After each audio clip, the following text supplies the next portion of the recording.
Pour comprendre d'une autre manière ce qui arrive à une partie du continent africain aujourd'hui, nous devons remonter très loin dans l'histoire, notamment pendant l'esclavage. Comme vous le savez, à cette époque, il y avait deux types d'esclaves, les esclaves des champs et les esclaves d'intérieur qu'on appelait également nègres de maison. Ces derniers se distinguaient par leur extrême docilité et leur manque de dignité. Ils adoraient leur maître car à leurs yeux, c'était un dieu. Ils aimaient leur maître plus que eux-mêmes, et c'est à cause d'eux que l'esclavage a duré 4 siècles.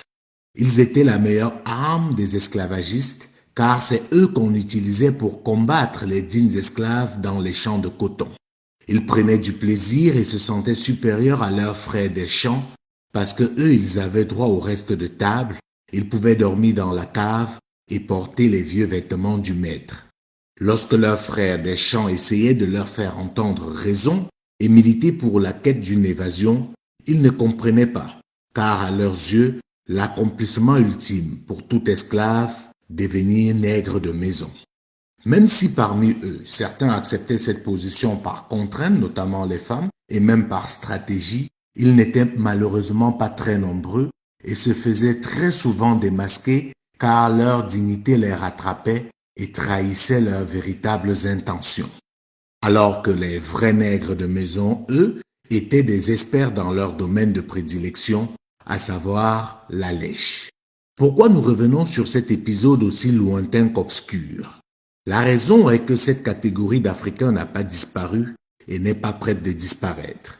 Ce qui a changé, c'est juste son appellation. On est passé de nègres de maison à évoluer pendant la colonisation et d'évoluer à collaborateurs, de collaborateurs à partenaires à nos jours.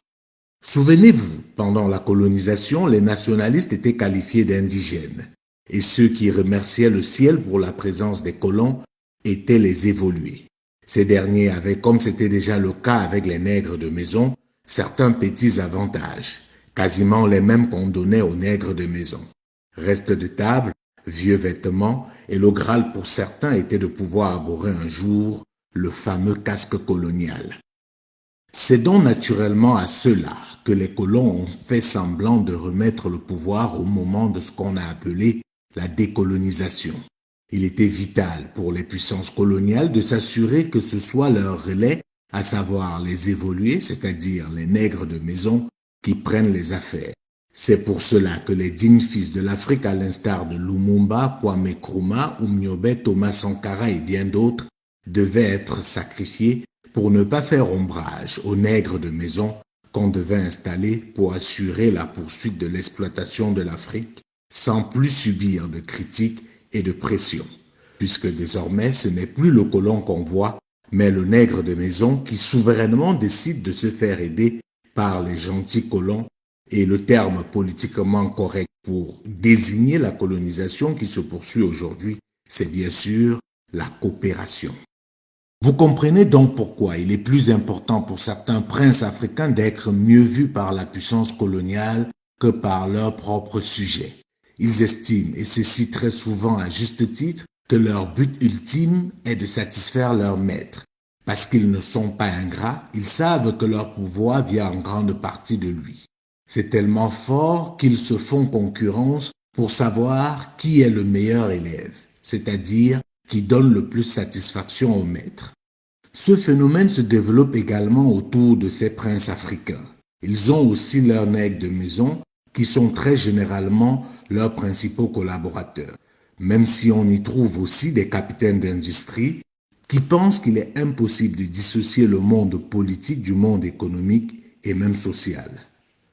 Pour ces derniers, leur chef est un dieu. D'ailleurs, pour paraphraser un ministre camerounais, c'est leur créateur. Et en tant que ses créatures, ils doivent l'adorer. Tout ce qu'il fait est bon.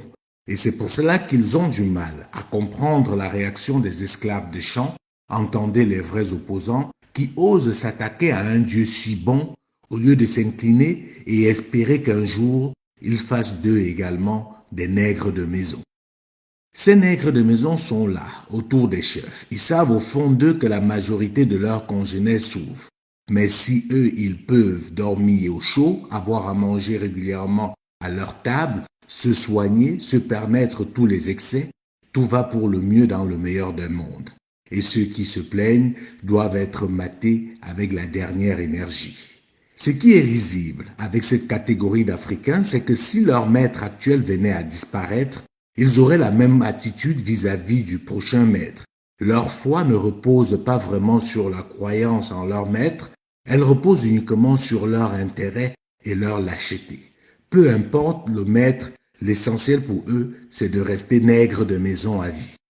Ceci dit, il ne faut pas croire que c'est seulement au niveau des hautes sphères du pouvoir qu'on retrouve les nègres de maison. Ils sont partout et se caractérisent par un complexe d'infériorité cinglant. Ils vous disent ne pas comprendre votre agacement, votre désir de changement, votre caractère inconscient. Ils vous demandent comment voulez-vous engager un combat perdu d'avance. Ils vous disent l'Afrique est maudite. Les autres sont plus forts, plus intelligents, plus beaux. Certains parmi eux se retrouvent dans la diaspora. Ils acceptent de faire les travaux les plus humiliants, peu importe. L'essentiel, c'est qu'ils y soient. Oui, cette catégorie d'Africains existe encore et elle fait très mal à l'Afrique, même plus mal que les puissances coloniales.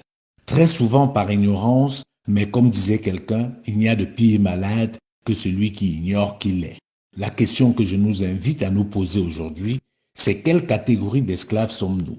Sommes-nous des esclaves des champs ou des esclaves de maison?